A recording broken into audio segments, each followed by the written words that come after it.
pedes gak sih? Pedes banget sih ini. Tapi enak. Kalian tahu yang namanya Hans Bagujasin nggak? Oh ya, sastrawan itu ya. Aku tahu tapi cuma sekilas saja. Beliau yang lahir di Gorontalo itu. Iya benar, beliau itu lahirnya pada 31 Juli tahun 1917 dan wafatnya itu pada 11 Maret tahun 2000-an. Ayahnya bernama Bagu Mantung Jasim yang bekerja sebagai sekretaris BBM dan ibunya yang bernama Habibah Juan. Beliau menempuh pendidikan di mana aja sih? Tanggal 15 Agustus 1967, beliau meraih gelar kesarjanaannya di Fakultas Sastra di UI. Dan kemudian beliau memperdalam ilmu sastranya di Universitas Yale Amerika Serikat. Wah, keren banget ya beliau. Asli sih, apalagi sama karya-karyanya itu. Sebelum jadi sastrawan terkenal, beliau bekerja sebagai apa sih? Hans Bagujasin menerima surat dari salah satu pendiri majalah Penjaga Baru yang isinya mengajak untuk bekerja sebagai redaktur di kantor Balai Pustaka. Namun sang ayah melarangnya dan menghendakinya untuk bekerja sebagai antener di kantor asisten residen Gorontalo. Akan tetapi, Habib Jasin merasa tidak betah karena tidak pernah digaji spesial pun. Oleh karena itu, pada tanggal 1 Februari 1940, beliau pergi ke Jakarta ke Balai Pustaka untuk melamar pekerjaan. Kerennya lagi, ayahnya itu ternyata punya perpustakaan pribadi tahu. Dengar ya, Habib Jasin dikerjakan dengan Paus Sastra Indonesia itu masih jalan. Sebenarnya julukan Paus Sastra Indonesia itu berasal dari Dewi Siagian yang saat itu kesal karena Jasin seperti seorang paus yang menjadi pemimpin tertinggi di agamanya yang berkata keselamatan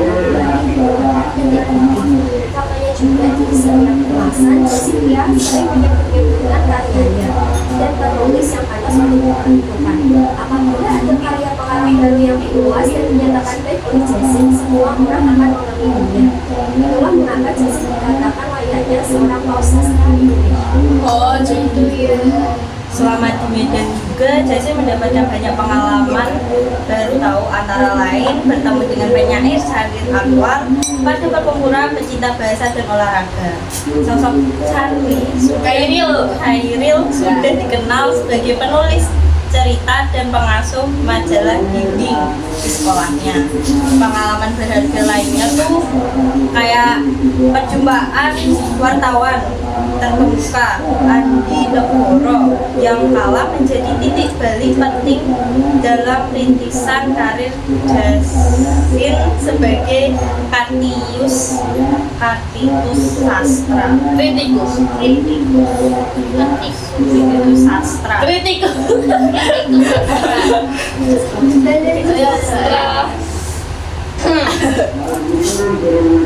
Usai menyelesaikan pendidikan HBSB 5 tahun di Medan pada 1939, ia disarankan ayahnya kembali ke Gorontalo. Tetapi dalam rencana perjalanan pulangnya, ia singgah dulu di Jakarta dan bertemu dengan tokoh-tokoh senior yang antara lain itu ada Sultan Takdir Ali Syaban atau STA. Saat itu Sultan Takdir sudah menjadi pengarang terkenal yang bekerja di Balai Pustaka.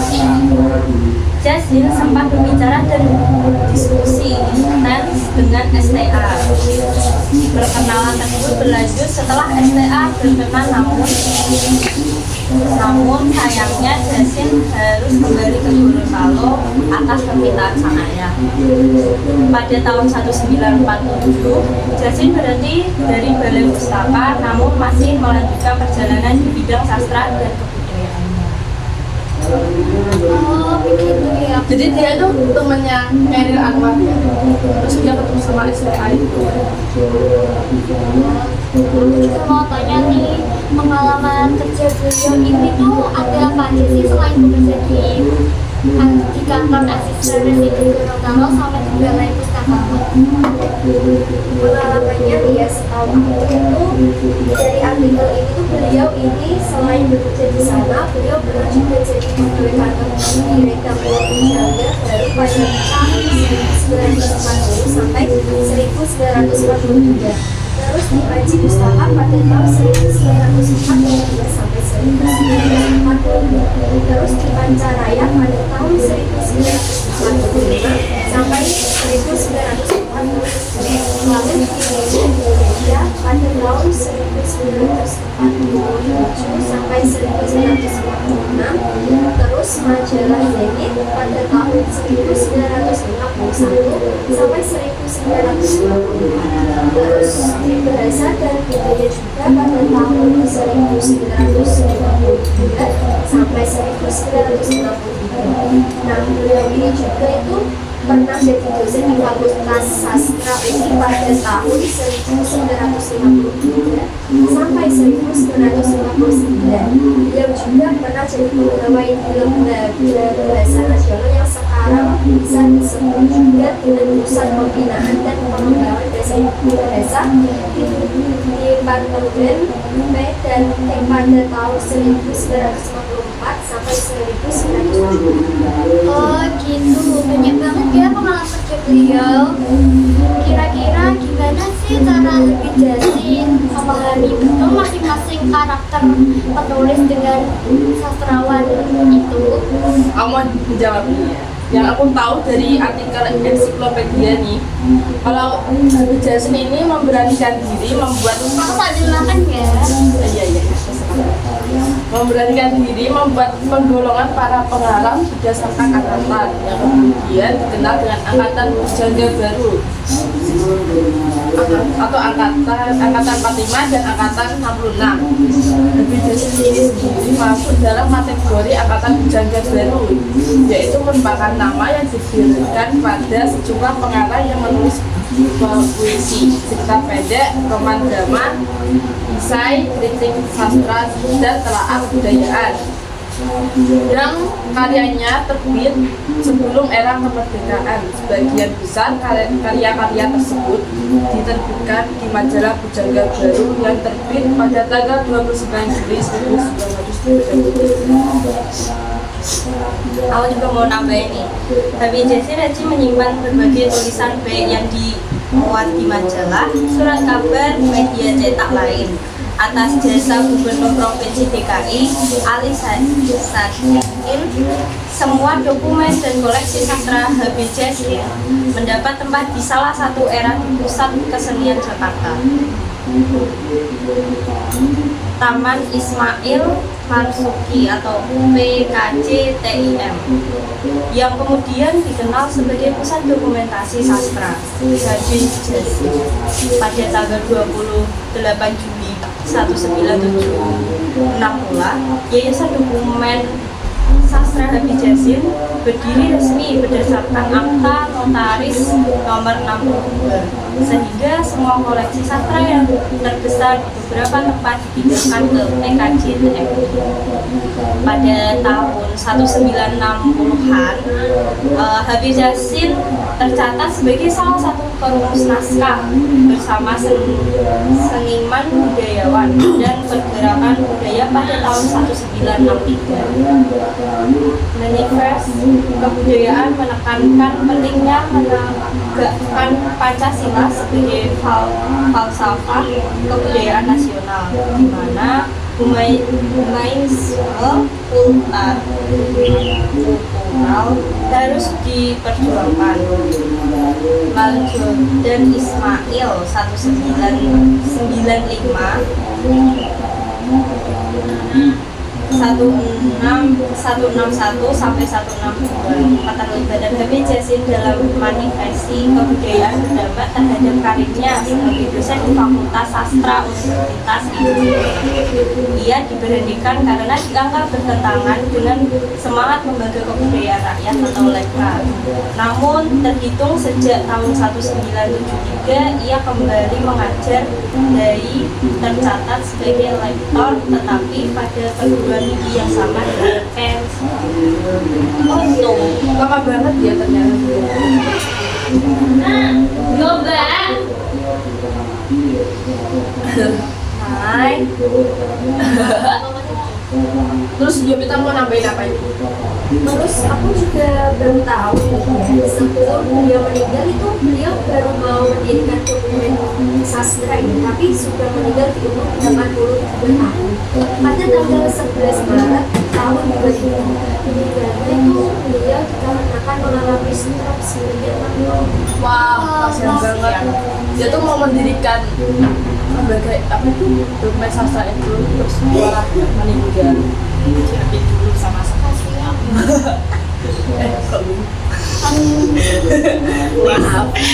maaf ya teman-teman, maaf. Beliau ini kan seorang sastrawan ya, pasti punya banyak karya kan. Apa aja sih karyanya Habib Jazil ini?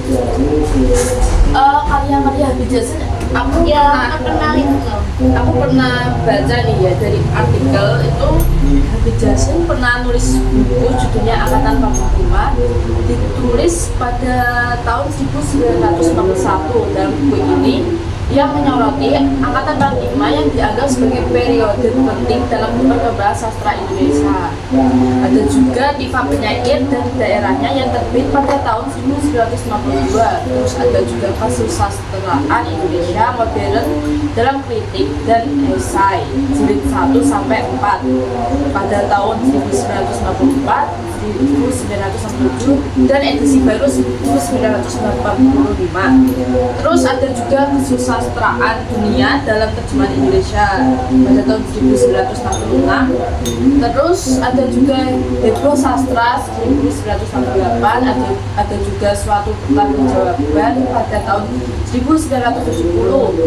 Terus ada juga Sastra Indonesia sebagai Warga Sastra Dunia diterbitkan pada tahun 1963.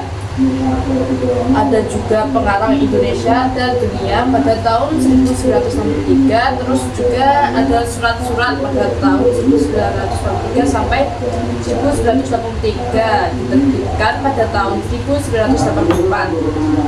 Terus ada juga Satu Sastra Indonesia dan Perjuangan Bangsa diterbitkan pada tahun 1993. Terus yang terakhir ada Koran dan Sastra Indonesia pada tahun 1994. Banyak banget ya karyanya beliau ini. Karya-karyanya nih. Gak cuma itu, Habib Jazil juga menerjemahkan lebih dari 33 buku sejarah Wow. 1940-an tahu. Impresif. Dan Keren pada banget. tahun 20 Januari 1973 juga Habib Jazil memperoleh hadiah dari Matricion Nixburg. Martinus. Nixburg. Susah kali namanya. Iya, asli. Orang Belanda coy. Dari Venice Prince. Ya gak sih Prince kan? Prince Bernhard von. Iya. Den Haag, Belanda. Sumpah, orang Belanda susah kok. Penghargaan ini diberikan atas jasanya menerjemahkan buku Max Havelaar karya Multatuli. Jazil juga menjadi editor 14 buku tahu. Keren banget itu, yaitu Pelajaran Tintau. Tinja. Kok tinja? Tinta. Tadi diedit ya. Tinta, kumpulan tinta pendek dari lukisan satu Cerita. kumpulan cerita pendek dari Ya. lukisan 1946. Kesusastraan Indonesia di masa Jepang 1948. Gemar tanah air. Gemar tanah air. Prosa dan puisi 1948. Kisah 13 cerita pendek 1955. Syaril Alwan Pelopor Angkatan 45 1956. Analisis sorotan cerita pendek 1961. Amir Hamzah Raja Penyair Jaga 1962. Banyak kali dia. Enggak capek itu dia ya. Edit 14 buku itu. Keren sih, pintar banget. Lanjut. Ada juga Penjaga Baru Prosa dan Puisi 1963. tenggelamnya kapal Vanderwijk dalam konflik. Editor bersama dengan Yunus Amir Hamzah 1963, angkatan 66. Prosa dan puisi 1968, polemik, suatu pembahasan sastra dan kebahasaan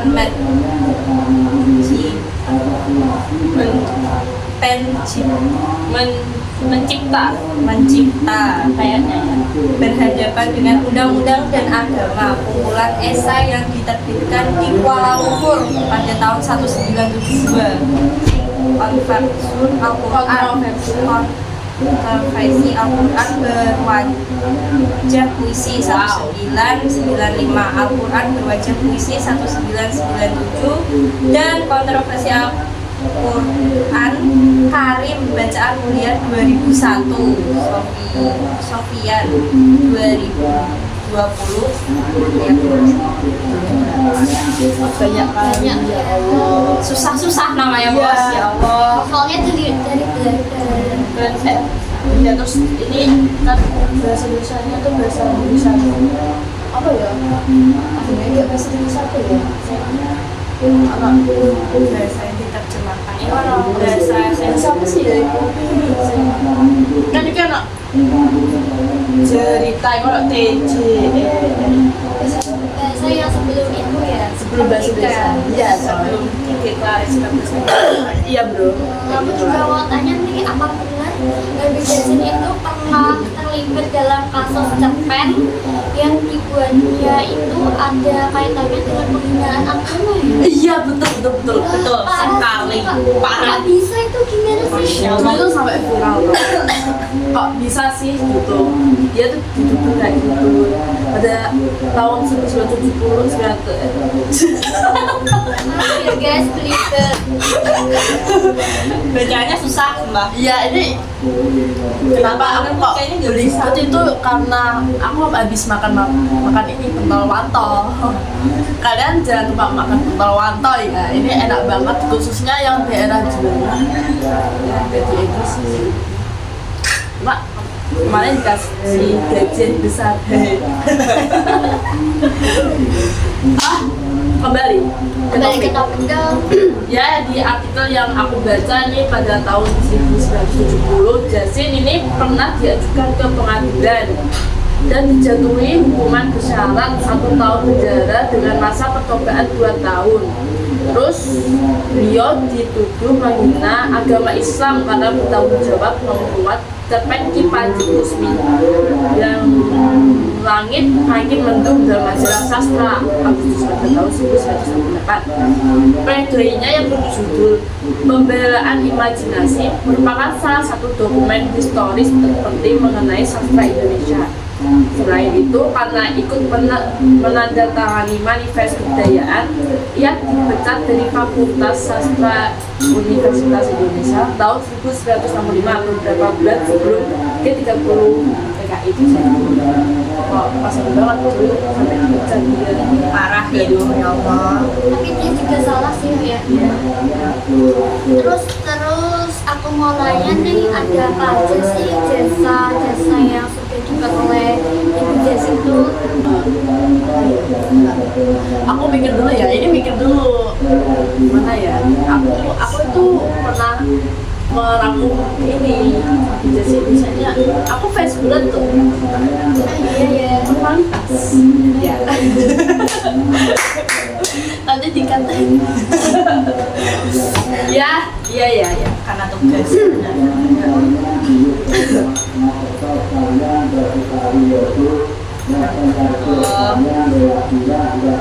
ya itu dari artikel yang aku baca ya, soalnya aku baca artikel terus kalau di Kamu hebat ya? ya aku baca artikel terus Hebat. ya, aku nggak pernah scroll yang namanya TikTok itu, aku bacanya artikel terus ya. Kalau di sini jasa-jasanya kan di bidang kebudayaan Habib ini menerima Satya Lencana Kebudayaan dari pemerintah RI tahun 1969. Tanggal 26 Januari 1973 beliau menerima hadiah Martinus Nijhoff yang tadi kita bacain dari Prince Bernhard von Belanda. Maaf ya kalau kita salah bacanya kayak gimana, karena kita ini Orang Jawa. Indonesia. Iya, kita Indonesia. Kita kan bahasa Belanda. Ya, kita Jawa. Jawa adalah kunci. Ya. Hadiah ini diberikan untuk jasanya menerjemahkan karya Multatuli Max Havelaar. Jakarta, Jambatan 1972. Untuk menghormati jasanya di bidang sastra Indonesia, tanggal 14 Juni 1975, Universitas Indonesia memberikan gelar Doktor Honoris Causa. Apa itu ya? Atas jasa-jasanya di bidang kesenian dan kesusastraan, beliau menerima hadiah seni dari Pemerintah Republik Indonesia. Keren sekali. Pada tahun 1983, pada tahun 1987 beliau mendapatkan hadiah Magsaysay dari Yayasan Magsaysay Filipina. Pada tahun 1994 beliau dianugerahi bintang Mahaputra Naratya oleh pemerintah RI. Habib Jasin dianugerahi gelar adat Pulangan Timoloti Nepa Wulito atau sang putra terbaik bangsa yang menguasai bahasa. Nah, dia dapat penghargaan mulu ih. Aku ini Pintar banget ya pasti. ya dia keren banget. Ya dia keren banget. Gitu guys. Terus selama Habib Jasin berada di dunia sastra, apa aja sih keunikan Habib Jasin selama hidupnya tuh? Kayak kamu bisa menjelaskan. Ya, Mana itu adalah baca atau panjang? Keunikan Habib Jasin ini ya sama kayak artikel yang kemarin aku baca ya guys ya. Itu Habib kamu Jasin sering ini baca artikel ya ternyata. iya kan, gue udah bilang bro tadi, gue udah bilang Iya. itu seru banget. Dan alhamdulillahnya pas ya sama tugas hari ini. Iya, soalnya sebelum Terima kasih. tugas ini ya disebut gini, kita udah bikin tugas gitu lah ya. Selama Habib Jasin berada di dunia sastra, Habib Jasin mempunyai 30 ribuan koleksi buku majalah Nah, sastra. ini lebih keren, sumpah itu keren. Wow. 30.000 itu. Ya Allah. Dia tuh naruhnya kayak ada ini nggak sih perpustakaan? Nanti kita tanya sama Habib Jasin. Terus ada kuningan surat kabar dan catatan pribadi pada pengarang di Indonesia. Habib Jasin sangat peduli dengan sastra dan perkembangannya di Indonesia serta besarnya pengaruh beliau dalam dunia sastra sehingga beliau dijuluki tadi Paus Sastra Indonesia yang tadi udah tanyain. Terus yang ketiga tuh beliau gemar membaca sejak awal menempati dunia pendidikan. Beliau udah suka membaca kayak aku ini suka membaca. Terus yang keempat beliau giat bekerja walaupun tanpa digaji. Dia bekerjanya tuh ya dia nggak digaji itu loh, ya Gorontalo itu kan. Enggak lah, asisten Gorontalo itu. iya. Sama di balai pustaka juga. Enggak, Itu sebelum dia waktu ke Jakarta Oh, iya. ke Gorontalo yang nggak digaji itu kan. yang sesuai.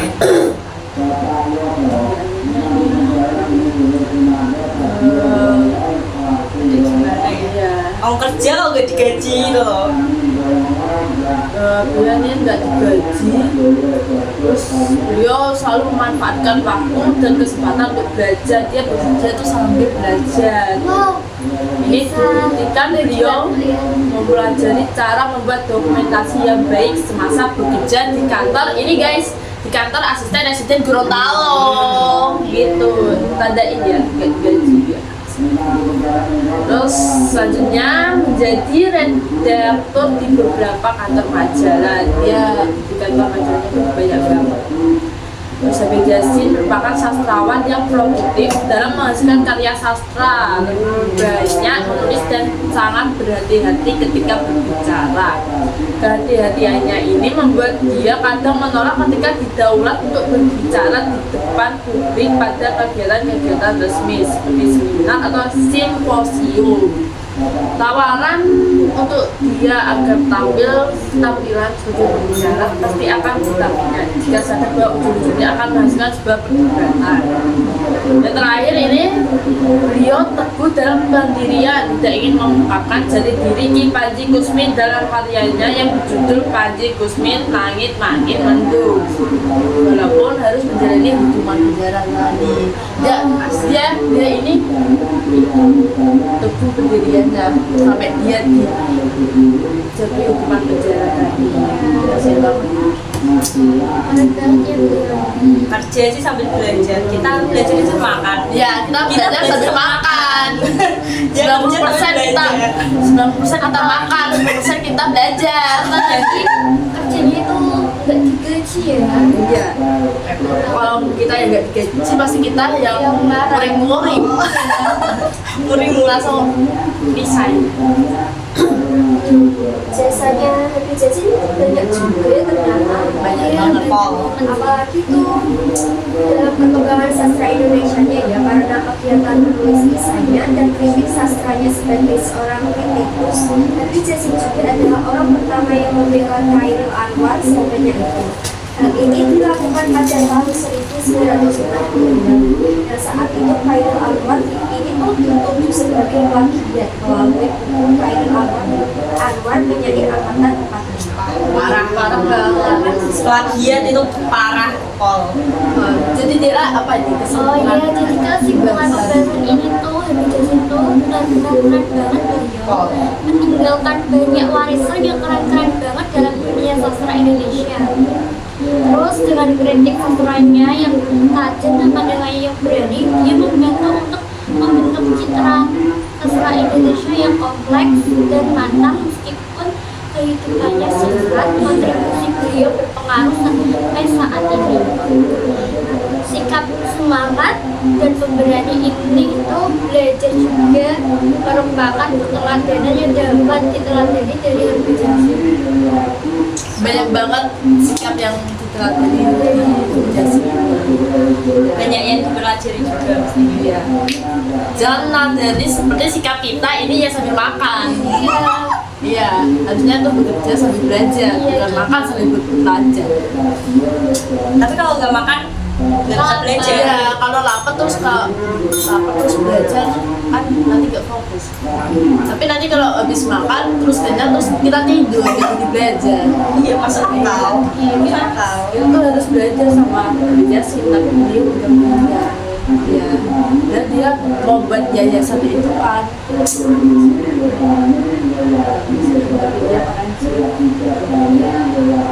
Masih banyak bukunya yang terkenal. Semoga aku bisa baca salah satu bukunya yang Iya, pengen banget. ya insya Allah. Terus beli. Iya. Beli kita yang mana sih? Tapi mungkin kita bakal tanam ya. Bakal tanam. Tata apa? Betah ya, kita bakal betah kalau baca buku. Ya, sebelum gini. Kalau kita sambil makan, nah ada baiknya kita sambil makan. Nanti fokusnya ke makan. Ya, sambil makan sambil baca. Oke. Cukup sekian Iya, pembahasan udah banyak banget kita bahas kan. dari Entah kalian mengerti atau tidak, Iya. setidaknya ya Allah, kita Banyak banget ya merangkum.